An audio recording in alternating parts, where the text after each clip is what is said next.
सेल्युलियन डॅमसमोर उभं राहिल्यानंतर माझ्या डोक्यात पहिला हाच विचार होता. 4 दिवस गोवा फिरले, पण डोळे बंद केले की एकच दृश्य दिसत होतं. एक प्रचंड मोठा डॅम, मधोमध एक महाकाय ब्लॅक होलसारखं दिसणारं ओपनिंग आणि त्यातून वाहणारं प्रचंड पाणी. पहिल्यांदा पाहिलं तेव्हा खरंच काही क्षण समजेना हे नक्की काय आहे.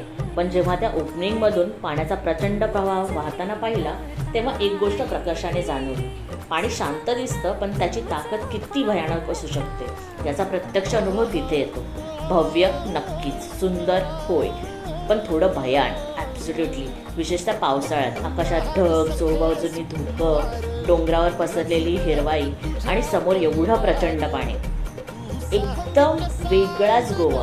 आणि फक्त तिथे डॅमच नाही, इथं पोहोचण्याचा रस्ताही तितका सुंदर आहे. प्रवासातच मन रमून जातं. दोन्ही बाजूनी हिरवीगार झाडं, छोटी छोटी गावं, आजूबाजूची निसर्गरम्य दृश्य. पावसाळ्यात तर हा पूर्ण रूट एखाद्या ग्रीन टनल म्हणून जाण्यासारखा वाटतो. डॅम जवळजवळ एक सुंदर बॉटनिकल गार्डनसुद्धा आहे. तुम्ही जर मान्सूनमध्ये गोव्याला जाणार असाल तर हे नक्की लक्षात ठेवा. गोवा म्हणजे फक्त बीचेस, पार्टीज आणि सनसेट असं ज्यांना वाटतं, थोडं गोव्याच्या आतमध्ये शिरा, कारण समुद्राच्या पलीकडेही एक वेगळं गोवा आहे.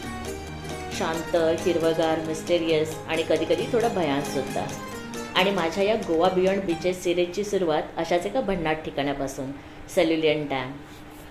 एक छोटीशी तळटीप. 4 दिवस डोळे बंद करे तरी हेच दिसत होतं. एवढा डॅम, पाणी आणि एवढ्या ब्लॅक होलमधून वाहताना पाहिल्यानंतर बापरे, पाणी एवढं भयानकसुद्धा असू शकतं. बेसिकली बघूनच फाटते.